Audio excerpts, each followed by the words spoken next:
Bienvenue dans le Journal de l'Afrique. Voici les titres. Au Burkina Faso, 4 personnes ont été interpellées, dont des Nigériens. L'enquête avance grâce notamment à la vidéosurveillance de l'hôtel attaqué il y a 5 jours. Une attaque djihadiste qui a coûté la vie à 30 personnes et qui a déjà des répercussions économiques dans la capitale. Vous verrez le reportage de Sarah Sako. Des chercheurs sénégalais viennent en aide à leurs collègues brésiliens. Ils sont 5 qui ont fait le déplacement de Dakar à Sao Paulo. Objectif, venir à bout du virus Zika qui sème la panique au Brésil. Il provoque de nombreux cas de microcéphalie chez les nourrissons. Un virus que les spécialistes sénégalais connaissent bien. Un pays sans élection présidentielle où des cas de torture et de détention arbitraire sont régulièrement dénoncés par les ONG. Un pays que fuient chaque mois plus de 5000 personnes selon l'ONU. Autant de dossiers sensibles que nous avons évoqués avec l'ambassadrice d'Érythrée, considérée comme l'un des pays les plus fermés du monde. C'est une interview exclusive signée Nicolas Germain. Mais on commence avec la situation au Burundi. Une mission du Conseil de sécurité de l'ONU a quitté New York pour se rendre dans ce pays des Grands Lacs en proie à une crise depuis plus de 8 mois. L'objectif est de tenter de relancer le dialogue politique entre pouvoir et opposition et de faire accepter à Bujumbura le déploiement d'une force jusqu'ici rejetée catégoriquement par les autorités. Pour l'ambassadeur de France à l'ONU, c'est le spectre du génocide qu'il faut absolument éloigner. Écoutez. Le premier objectif, c'est de briser le début d'engrenage auquel nous assistons au Burundi, d'engrenage de la violence, et dans ce cadre, d'éviter que le génie des violences ethniques ne sorte de sa bouteille.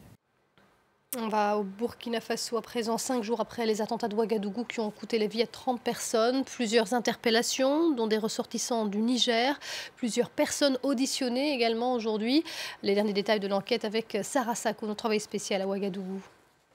4 personnes qui auraient été en contact avec les djihadistes ont été interpellées et se trouveraient aux mains des enquêteurs. Alors il s'agirait de suspects repérés grâce à une vidéo de surveillance de l'hôtel Splendide où on les voyait en conversation avec les djihadistes avant l'attaque de vendredi. Voilà pour le dernier élément de l'enquête. Le gouvernement se content de confirmer des interpellations, une vingtaine pour l'instant, en précisant que ces interpellations continuait ce mercredi. Sur la confusion autour du nombre d'assaillants, le gouvernement burkinabé réagit finalement et dit sa surprise à la sortie du Premier ministre français qui parlait de 3 assaillants en fuite. Selon le ministre de la Communication burkinabé, l'information n'est pas vérifiée. Eux restent sur le chiffre de 3 assaillants tués à l'issue de la riposte, donc après l'attaque de vendredi. Sarah Sako qui a enquêté à Ouagadougou sur l'impact économique de cette attaque qui a frappé la capitale en plein cœur. Regardez son reportage. Inoussa conduit sa propre petite entreprise, un véhicule privé qu'il loue de préférence aux expatriés. Pour ce père de famille, les derniers mois ont été particulièrement éprouvants. Ouais, une année très difficile. En plus des élections qui vient de finir et puis le pays n'avance pas beaucoup. Donc on se débrouille pour vivre. Il y a le couvre-feu qui est tout le temps permanent. Et les touristes viennent nous ajouter ça. Et nous, on est obligé de travailler pour nourrir nos enfants. Ablassé, lui, dirige une entreprise de sécurité privée. Un métier désormais à haut risque dans le contexte actuel. Si vous voyez quelqu'un de suspect, n'hésitez pas un instant, l'appel. Malgré ses appréhensions, Ablassé ne veut pas céder à la panique. Même le commun du mortel du Burkinabé, il est dans la panique. Mais nous essayons de rassurer nos clients et nous leur disons que nous sommes à leur côté. Baisser les bras veut dire venez nous tuer. Si on baisse les bras, ça veut dire qu'on dit que nous sommes des poules mouillées, venez nous tuer. Cette résilience est partagée par Delphine. Cette Française est installée depuis 11 ans dans le pays où elle dirige une société de relations publiques. Je ne veux pas partir. Moi, je suis burkinabé de cœur. Je pense qu'on va avoir un petit ralentissement dans nos affaires, mais je reste très positive. Si la capitale, Ouagadougou, a rapidement repris une activité normale, nombre d'opérateurs économiques, grands ou petits commerçants, restent inquiets dans un contexte sécuritaire encore très tendu. L'affaire Soro continue à envenimer les relations entre la Côte d'Ivoire et le Burkina Faso. L'Assemblée nationale ivoirienne s'indigne et exige le retrait du mandat d'arrêt émis contre Guillaume Soro, président de cette assemblée, qui est accusé d'avoir soutenu le coup d'État raté du 17 septembre au Burkina Faso. Écoutez le vice-président de cette assemblée.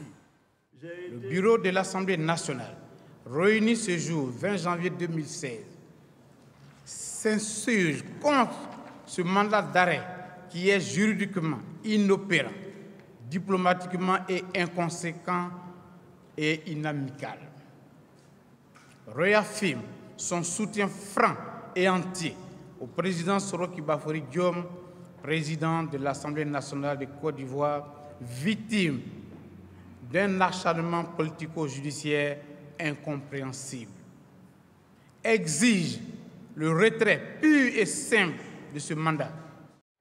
Des propos recueillis par Anna Sylvestre et Arnaud Froger en Côte d'Ivoire, où l'ONU réduit ses effectifs. Ils vont passer de 5 437 à 4 000 soldats d'ici au 31 mars en raison, explique l'ONU, de l'amélioration de la sécurité et du succès de la présidentielle d'octobre dernier. Un djihadiste mauritanien condamné à mort et évadé de Nouakchott depuis le 31 décembre a été arrêté ce mardi soir en Guinée-Conakry après avoir franchi la frontière avec la Guinée-Bissau. La cavale de Salek Ould Cheikh aura donc duré 3 semaines. Selon l'entourage du président guinéen joint par France 24, Alpha Condé a donné son accord pour son extradition. Des médecins sénégalais appelés à la rescousse au Brésil. En cause, le virus Zika qui fait des ravages dans ce pays d'Amérique latine. 5 chercheurs de l'Institut Pasteur de Dakar, qui ont déjà eu affaire à de nombreuses reprises à ce virus, sont venus prêter main forte à leurs collègues de Sao Paulo. Regardez le reportage de Nicolas Rançon. L'équipe du professeur Almadou Alfassal travaille sur Zika depuis des années. En Afrique, ils sont habitués à ces situations d'urgence. Il y a quelques mois, tous étaient en Guinée sur la ligne de front face à Ebola. Une expérience précieuse qui rassure les Brésiliens. Quand vous allez au combat, à la guerre, vous vous sentez rassuré lorsque vous êtes aux côtés de personnes qui ont déjà été au cœur de l'action, qui sont des survivants au combat, qui savent que faire dans ce genre de situation difficile. Donc cela est quelque chose qui nous calme, qui nous tranquillise. L'objectif de ces chercheurs sénégalais est d'aider à mettre en place les techniques d'isolement du virus. Il faut que les Brésiliens puissent réaliser des tests de diagnostic au plus vite. Ce que Dakar va apporter, c'est d'une part tout le savoir-faire sur le Zika, parce qu'il ne le faisait pas ici sur le Zika. Comment on l'isole, comment on le caractérise, comment on l'identifie et comment on le détecte. Donc c'est ça qui est fait en routine à Dakar et qui va être transféré ici et on est presque au bout du processus. Ce partenariat entre le Brésil et le Sénégal est une fierté pour les équipes de Dakar. On a dépassé les années où il faut vraiment attendre tout du nord. Et qu'en Afrique maintenant et dans les pays sud, des gens ont été formés, ils ont les compétences. Il faut juste les donner les moyens et qu'il y ait une volonté politique derrière pour que vraiment les équipes qui sont bien en place soient bien outillées en termes d'équipement de laboratoire, en termes de la formation et puis vraiment les accompagner dans ce qu'ils font. Dans les tout prochains jours, ces équipes se rendront dans le nord-est du Brésil pour mieux comprendre le lien entre le virus Zika et des cas graves de malformations congénitales, les microcéphalies. Cela n'avait jamais été constaté jusqu'à présent en Afrique. Et on va s'intéresser à l'Érythrée. C'est l'un des États les plus fermés au monde. Les rapports alarmants des ONG se succèdent sur ce pays qui se considère en guerre contre l'Éthiopie. Ils sont 5 000 Érythréens à fuir chaque mois, selon l'ONU. Un chiffre énorme pour un petit pays de 6 millions d'habitants. Écoutez ce qu'en dit l'ambassadrice d'Érythrée en France. Elle est interrogée par Nicolas Germain et Bengali Touré. Je voudrais tout d'abord contester ce chiffre de 5 000. Comment est-ce qu'ils ont vu que c'est 5 000 ? Il y a la pauvreté, il y a la menace de la guerre. Et il y a aussi, nous critiquons cette politique préférentielle de quelques pays européens qui, en matière de migration, c'est-à-dire que pour les Érythréens, il y a un traitement préférentiel. C'est ce qui fait aussi que beaucoup de migrants de l'Afrique subsaharienne, pour faire avancer leur dossier, ils disent qu'ils sont érythréens. Et ça fait gonfler les chiffres. Vous savez que les détracteurs du régime disent qu'il n'y a qu'un seul parti politique, il n'y a pas de presse indépendante, c'est le même président depuis 2 décennies. Qu'est-ce que vous répondez à ces critiques-là ? Nous avons une situation d'urgence qui ne nous a pas permis de faire des élections. Et ces élections viendront avec le temps quand la situation nous aura permis. Pas de date pour l'instant pour une présidentielle, par exemple? Pour fixer une date, on a besoin de voir notre situation. Mais pour le moment, non. Les ONG comme Human Rights Watch qui disent qu'en Érythrée, il y a des prisonniers politiques et qu'il y a des cas de torture, que répondez-vous à cela? Il y a des prisonniers en Érythrée comme tout pays, mais ce n'est pas des prisonniers politiques. Parce que il peut y avoir des prisonniers d'ordre de sécurité nationale. Donc, dans une situation où on est en guerre, où on doit surveiller de tous côtés, où on est bloqué, lié pour qu'on ne fasse rien dans le domaine socio-économique. On doit bien surveiller ce qui se passe. Et lié avec cette situation du pays, il y a eu des prisonniers, et ça, c'est lié avec la sécurité nationale. Depuis plusieurs années, l'Éthiopie occupe des territoires qui appartiennent à l'Érythrée. Pourquoi, selon vous, la communauté internationale ne fait rien? Pour ce que représente l'Éthiopie, on a beaucoup plus d'intérêt à satisfaire l'Éthiopie que l'Érythrée. Donc, c'est ce qu'on voit, c'est le problème des petits pays aussi. Quelquefois, on se demande, c'est la loi de la jungle, parce que les plus forts ont raison et les plus petits n'ont jamais raison. L'ambassadrice d'Érythrée en France, interrogée par Nicolas Germain avec Bangali Touré. C'est la fin de ce journal. Restez avec nous, l'info continue tout de suite sur France 24.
Bonus 50 et jamais d'accident?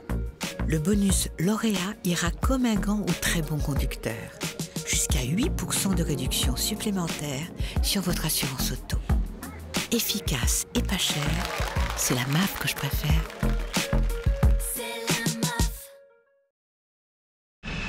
Tiens, il y a du sourire dans l'air. C'est beau un sourire. C'est le signe de l'émerveillement. C'est le signe du bonheur. Il se donne aux inconnus comme à ses plus vieux amis. Il y a le sourire d'une rencontre, celui un peu gêné. C'est reposant de sourire et parfois ça nous donne l'impression d'être une star. Le sourire nous rapproche tous. Voilà pourquoi nous mettons tant d'énergie à les faire naître sur vos visages. Nous sommes Brussels Airlines. Notre destination, votre sourire.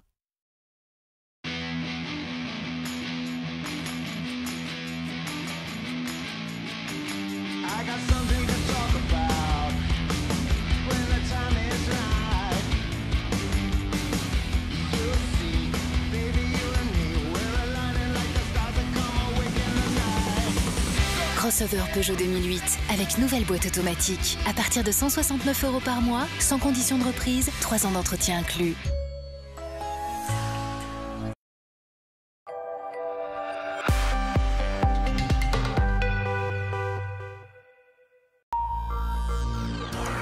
Il est 22h à Paris et vous regardez Paris Direct. Je suis ravie de vous retrouver. La coalition militaire internationale qui lutte contre le groupe État islamique veut profiter du recul des terroristes. Il y a eu une réunion de certains ministres de la Défense aujourd'hui. Ils veulent notamment affaiblir les centres de pouvoir de l'EI, à Raqqa et à Mossoul.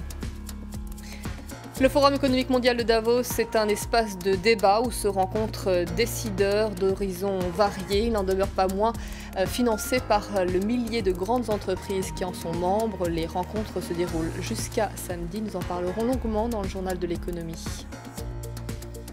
Il y a eu des manifestations émaillées de violence dans le centre de la Tunisie. Un couvre-feu a été décrété. On y réclame, comme il y a 5 ans, des réponses au chômage. La contestation a grandi après la mort d'un chômeur samedi dernier alors qu'il dénonçait son retrait d'une liste d'embauche.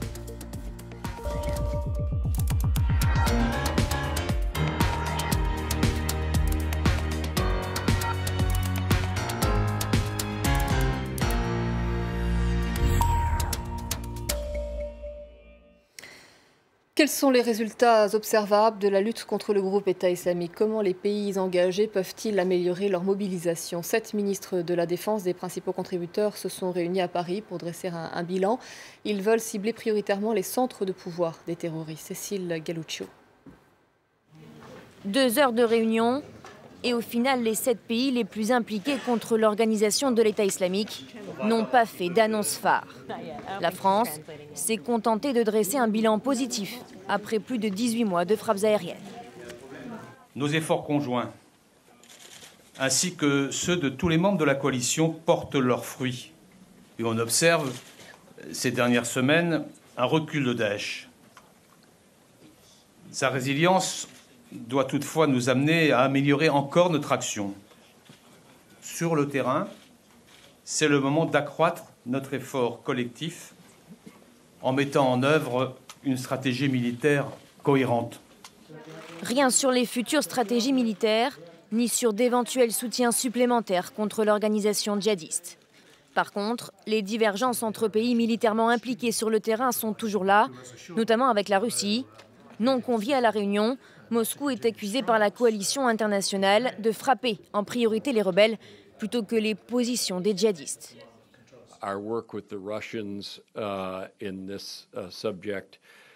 Notre travail avec les Russes se limite très spécifiquement à de la coordination militaire.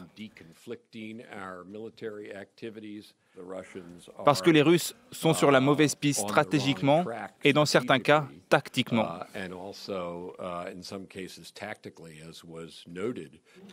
Prochaine étape pour la coalition internationale, une réunion dans 3 semaines à Bruxelles pour renforcer leur action.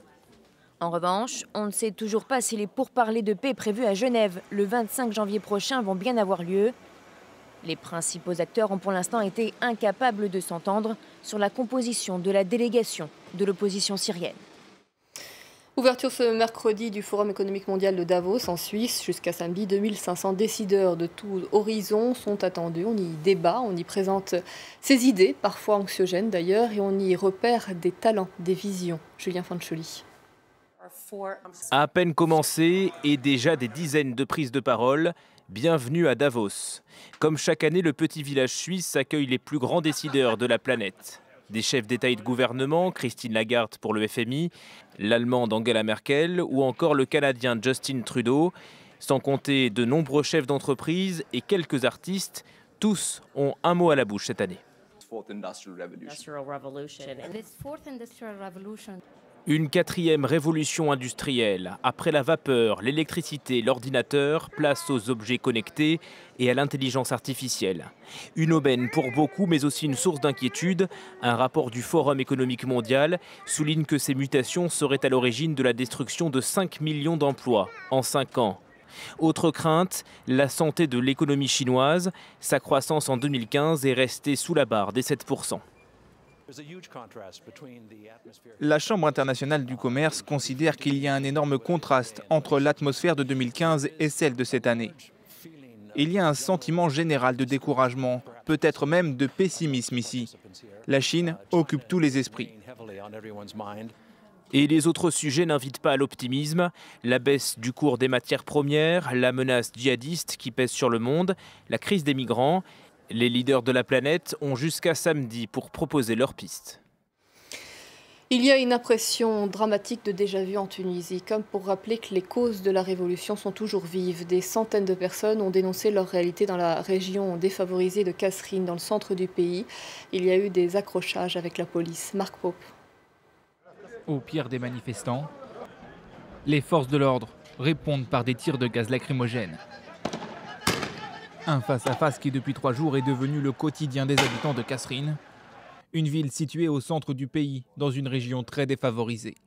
C'est d'ailleurs cette misère sociale qui est à l'origine de ces violences. En tant qu'habitants, citoyens et diplômés de la préfecture de Kasserine, nous demandons du travail et la dignité nationale. Des incidents ont également éclaté dans d'autres villes de la région. Ces événements font suite au décès samedi d'un chômeur de 28 ans, Rida Yahyaoui, mort électrocuté après être monté sur un poteau. Il protestait contre le retrait de son nom d'une liste d'embauche dans la fonction publique. La colère qui monte rappelle celle qui a précédé la révolution de 2011 contre le régime de Ben Ali. 5 ans après, l'exclusion sociale et les disparités régionales persistent. Nous savons que le chômage est un problème national et c'est pourquoi la révolution de 2011 a eu lieu. Aujourd'hui, ce sont les mêmes slogans qui sont scandés. Travail, liberté, dignité. Nous sommes persuadés qu'il peut y avoir une autre révolution parce qu'il y a beaucoup de choses qui n'ont pas changé depuis celle de 2011. Si la transition politique a été un succès, la Tunisie ne parvient pas à relancer son économie. En 2015, la croissance devrait être inférieure à 1%, plombée par la crise du secteur touristique. Le chômage, quant à lui, dépasse 15% et atteint même le double chez les diplômés. Mais le gouvernement se dit optimiste pour l'année à venir. Une délégation parlementaire se rendra prochainement dans la région pour tenter de calmer la situation. Des journalistes d'une chaîne de télévision afghane privée ont été la cible de terroristes à Kaboul. Un homme au volant d'une voiture piégée a foncé sur le minibus qui les transportait. 7 personnes sont mortes. Un attentat qui n'a pas été revendiqué, mais l'année dernière, les talibans avaient menacé de s'en prendre précisément à cette chaîne de télévision. Les talibans qui ont revendiqué en revanche l'assaut sur une université dans le nord-ouest du Pakistan. Le bilan pourrait encore s'alourdir. Il est pour l'instant d'au moins 20 morts. Les 4 membres du commando ont été tués. Ludovic de Foucault. Des soldats pakistanais pénètrent dans l'université Bachakan par le mur arrière, ce mur que des hommes armés, profitant du brouillard, ont escaladé quelques heures auparavant avant d'ouvrir le feu dans le bâtiment administratif et la principale résidence d'étudiants. Des gens tombaient sous les balles devant nos yeux. Beaucoup d'étudiants, mais aussi des gardes de sécurité ont été sérieusement blessés. Ils saignaient. J'ai vu des étudiantes aussi prises de panique. J'ai vu 3 terroristes. Il y en a un qui était sur le toit, il tirait depuis cette position. Un autre était près du premier foyer d'étudiants. Et puis j'ai vu 4 gardes de l'université. Ils étaient blessés et nous les avons mis dans des ambulances. L'armée a annoncé avoir tué 4 tireurs. L'université est située à Charsada, à 35 km de Peshawar. Elle compte 3000 étudiants, mais ce mercredi, elle se préparait à accueillir un récital de poésie, un événement qui avait attiré 600 visiteurs supplémentaires. L'attaque intervient un peu plus d'1 an après le massacre de l'école de Peshawar qui avait fait 150 victimes. Un commandant taliban a confirmé ce mercredi que 4 de ses combattants avaient lancé un assaut sur l'université Bachakan, mais quelques heures plus tard, le porte-parole officiel du mouvement indiquait que les talibans n'avaient rien à voir avec l'attentat. Les discussions de paix au Yémen ne progressent pas et les civils portent directement le poids des affrontements entre Houthis soutenus par l'Iran et forces loyales appuyées par l'Arabie saoudite.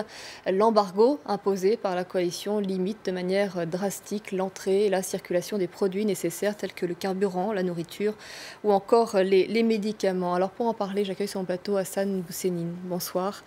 Vous êtes chef de mission de Médecins sans frontières au Yémen. Vous y passez de longs séjours. Comment travaillez-vous sur place quand on sait le contexte dans lequel vous devez évoluer? Bien, d'abord, merci de votre intérêt parce qu'on ne parle pas beaucoup du Yémen, effectivement, alors que le conflit est à plus de 10 mois. Maintenant, la situation est extrêmement difficile pour la population. Il y a quasiment plus de médicaments, une très forte inflation sur les produits de première nécessité. Une situation très risquée dès que vous vous déplacez, et donc que ce soit pour nous, pour la population, nos déplacements sur nos hôpitaux, nos différents projets, est extrêmement difficile. La situation n'est pas unique, enfin n'est pas unifiée sur tout le pays. Il y a des situations très différentes du nord au sud. Aujourd'hui, c'est la ville de Taïz qui est vraiment sur la ligne de front. Mais globalement, tout le pays a beaucoup souffert, continue à souffrir des combats, du manque de sécurité et du manque de tout. Vous réussissez à rayonner sur quelle partie du pays, dans quelle zone? Alors, Médecins sans frontières est la seule organisation présente avec du personnel international du nord au sud du Yémen, donc du gouvernement Rad Saada, qui est frappé quotidiennement par les frappes de la coalition tout au nord, jusqu'à la ville d'Aden, tout au sud, où on a un hôpital spécialisé dans le trauma et la chirurgie et pour les blessés de guerre. Et aujourd'hui, on est quasiment les seuls à pouvoir accéder à ces endroits et avoir des opérations de telle envergure. À quoi ressemblent les journées? Vous me dites qu'on manque de tout au Yémen, on est au rythme des bombes, des attaques, recherche de nourriture quotidiennement? Non, tout à fait. Au nord à Saada, je veux dire, c'est des bombardements quotidiens. On a eu un hôpital qui a été encore détruit il y a quelques jours dans le district de Razeh, au nord. Dans la ville de Taïz, c'est une ligne de front, donc ça me fait penser à Sarajevo il y a très longtemps maintenant. Dans le sud, à Aden, c'est l'insécurité totale parce que le gouvernement du sud a du mal. Parce que il faut rappeler aux gens que en fait, le pays est maintenant de facto divisé en deux. Donc le sud, qui est avec le président Hadi, qui a été... les forces loyales. Exactement, et démis par les Houthis, supporté donc par l'Arabie Saoudite, et le nord, contrôlé par les Houthis et les partisans de l'ex-président Ali Abdel Saleh.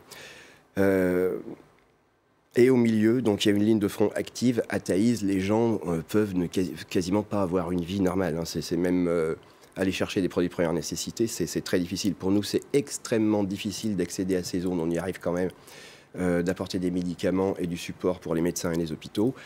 Et globalement, même quand il n'y a pas de combat, quand vous avez un tout petit problème de santé, ne serait-ce que du diabète ou quoi que ce soit, un problème cardiaque, vous ne trouvez pas, même si vous avez de l'argent, vous ne trouvez pas de médicaments. C'est effectivement une situation très grave et MSF ne peut pas faire face à tous les problèmes. Vous avez des interlocuteurs, on parle de discussion, de tentative de discussion de paix. Quels sont vos interlocuteurs pour essayer de faire passer des médicaments, de la nourriture, du gasoil? Alors on travaille avec toutes les parties. On essaye d'être absolument équilibré pour notre propre sécurité et pour pouvoir accéder à nos patients et à nos hôpitaux. Ce sont des négociations constantes, donc avec l'Arabie Saoudite pour essayer de sécuriser nos hôpitaux et de ne pas être bombardés, avec les autorités Houthis et celles de l'ancien président Saleh à Sanaa pour pouvoir nous laisser circuler et ne pas être, inquiétés par les milices armées. Mais ce sont vraiment des négociations constantes avec tous les groupes en partie, pour pouvoir se déplacer, pour pouvoir déplacer des médicaments, pour pouvoir importer des médicaments, pour pouvoir laisser rentrer nos expatriés, nos médecins et nos chirurgiens. C'est une situation très difficile. Je vous remercie beaucoup, Hassan Bousseine, d'être venu nous apporter votre témoignage sur cette antenne. J'espère qu'il aura un écho, au moins au niveau politique. C'est ce qui est nécessaire pour faire cesser des combats. Merci à vous. On le souhaite aussi. Merci beaucoup. La prolongation de l'état d'urgence en France est tout à fait probable. C'est l'une des informations qu'ont retenues les présidents du Sénat et de l'Assemblée nationale reçus par François Hollande. Un entretien qui devait préparer la réforme de la Constitution dans laquelle un point, celui de la déchéance de la nationalité, continue, je vous le rappelle, de diviser au sein du Parti socialiste. Voici à présent cette histoire à fort potentiel romanesque. Je ne vais pas éventer les rebondissements, mais sachez que cela concerne l'ancien baron de la drogue colombien Pablo Escobar et un potentiel trésor amassé au cours des années 80. Une très belle villa à Miami. Son prix, 10 millions de dollars, près de 9 millions d'euros. À peine achetée, les nouveaux propriétaires ont décidé de la démolir entièrement. Depuis 10 jours, les pelleteuses ont envahi la propriété et les grands travaux ont commencé. En fait, cette villa dans le passé a appartenu à Pablo Escobar, le célèbre baron de la drogue colombien. Pablo Escobar, que l'on voit ici sur des images d'archives, avait l'habitude, selon la légende, de cacher de l'argent dans ses villas. Alors, le nouveau propriétaire, un Français qui a fait fortune aux États-Unis, a décidé avec sa compagne de détruire toute la maison pour trouver le trésor. Je suis ravi, je suis impatient. La maison du diable va disparaître devant nos yeux. Après plusieurs jours de travaux, les ouvriers ont finalement trouvé un coffre enterré sous les sols en marbre. Mais les nouveaux propriétaires n'ont même pas eu le temps de l'ouvrir. Avant même qu'on ait pu jeter un œil, il a été volé. Visiblement, les nouveaux propriétaires avaient trop parlé de leur chasse au trésor. Ils ne sauront jamais ce que contenait le coffre. Ils vont désormais construire une nouvelle villa à la place de l'ancienne et ils n'ont pas l'intention de cacher de l'argent dans les murs. Il est 22h15 à Paris. La coalition militaire internationale qui lutte contre le groupe État islamique veut profiter du recul des terroristes. Il y a eu une réunion de certains ministres de la Défense. Ils veulent notamment affaiblir les centres de pouvoir de l'EI à Raqqa et à Mossoul. Le Forum économique mondial de Davos, c'est un espace de débat où se rencontrent décideurs d'horizons variés. Il n'en demeure pas moins financé par le millier de grandes entreprises qui en sont membres. Les rencontres se déroulent jusqu'à samedi. On en parle dans un instant dans le journal de l'économie.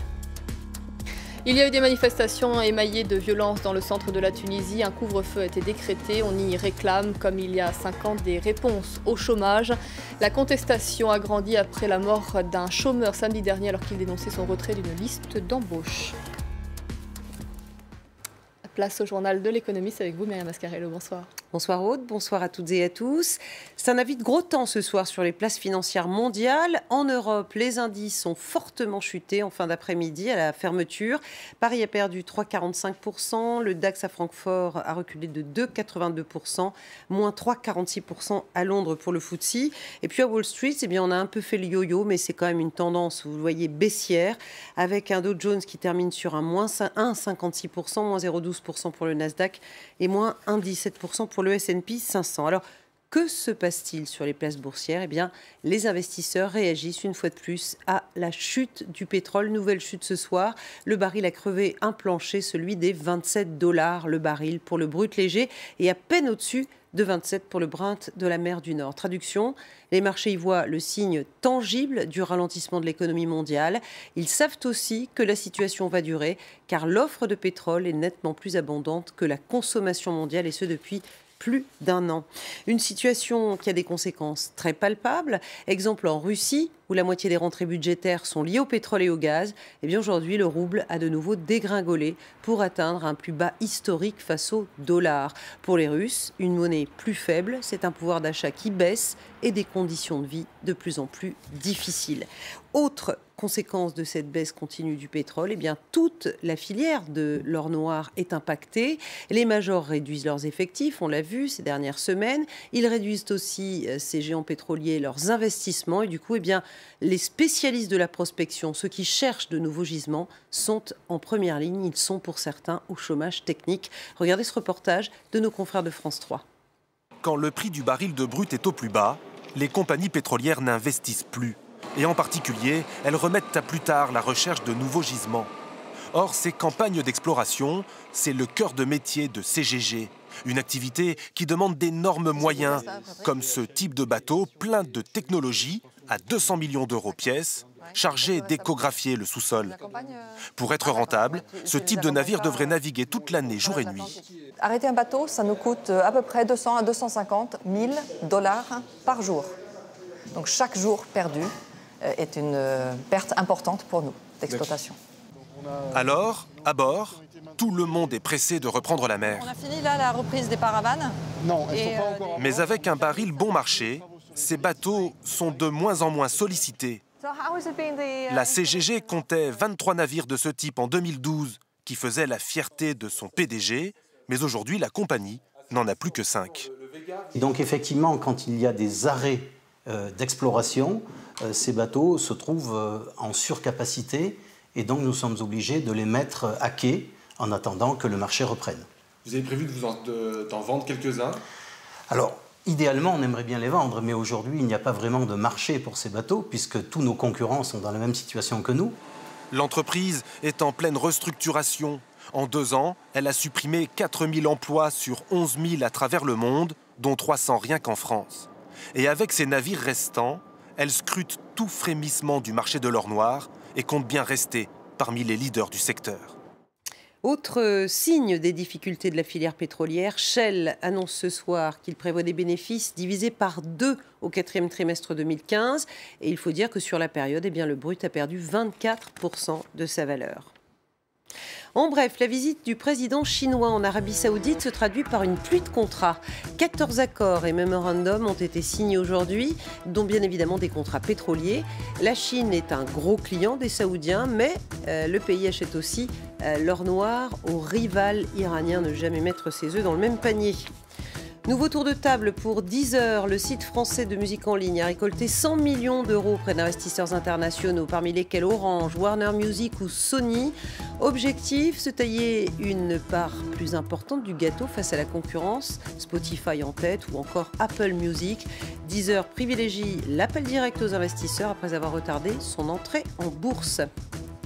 L'Italie verse-t-elle des aides illégales à son industrie sidérurgique? La Commission européenne annonce l'ouverture d'une enquête. Au cœur du dossier, le site du groupe Ilva à Taranto, un site très polluant que le gouvernement a nationalisé pour l'aider à se moderniser.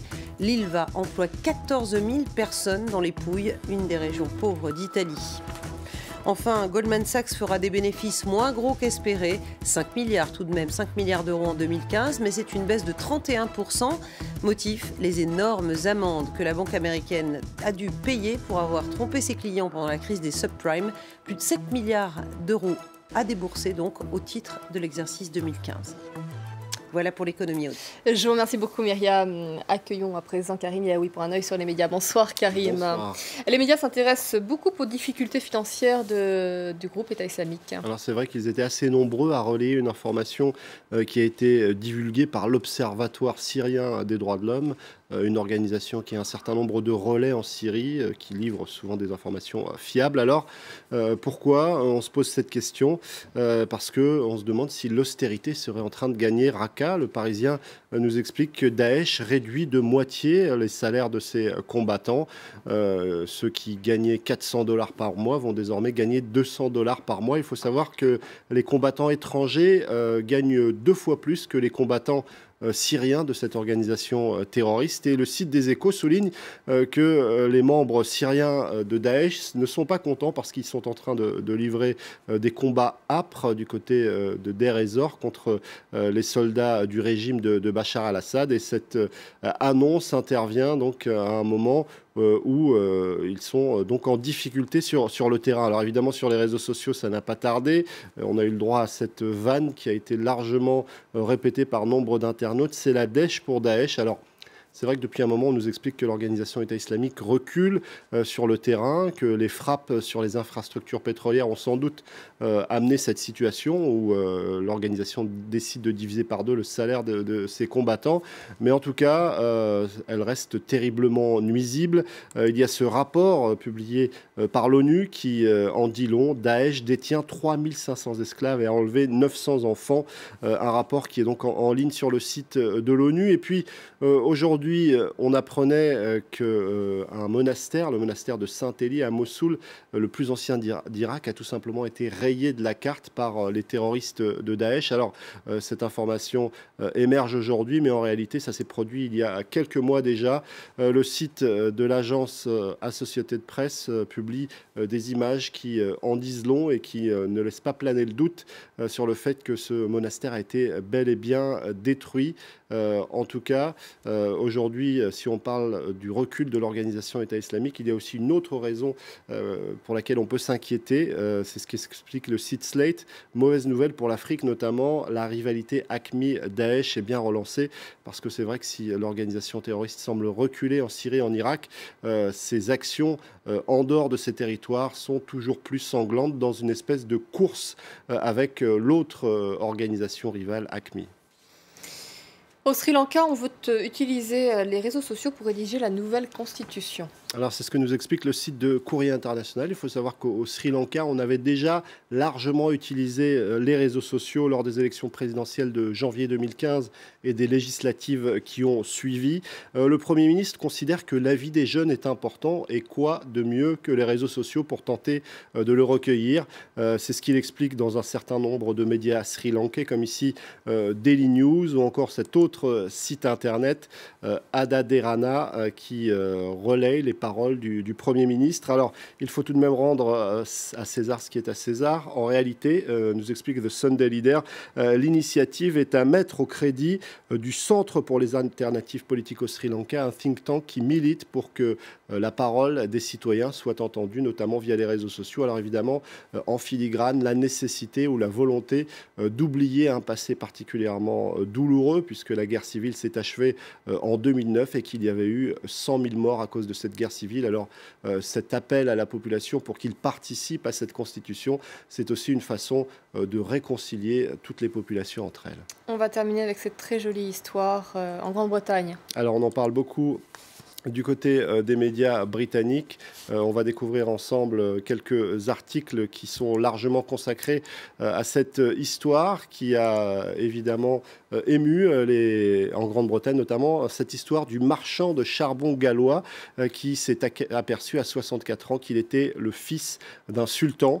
Alors cet homme à 64 ans... En Malaisie, c'est ça ? Exactement, son père était de Malaisie, il a disparu aujourd'hui, mais il a réussi à retrouver sa trace. Cet homme s'appelle Keith William, il est gallois et il a, grâce à sa mère biologique, retrouvé la trace de cet homme. Alors, les médias britanniques l'ont suivi, il est retourné en Malaisie, son père a disparu en 1984, il était un des 9 sultans du pays, il y est retourné, mais il n'a pas réussi à recréer de lien avec l'autre partie de sa famille biologique. Il s'est sans doute dit qu'ils avaient peut-être peur qu'il réclame sa part du butin. En réalité, il explique qu'il voulait juste une chose, voir la tombe de son père. Il ne réclame aucun héritage. Je vous remercie Karim pour cette dernière histoire. Je vous retrouve dans une poignée de minutes, 22h30, peut-être un peu en retard, à notre journal.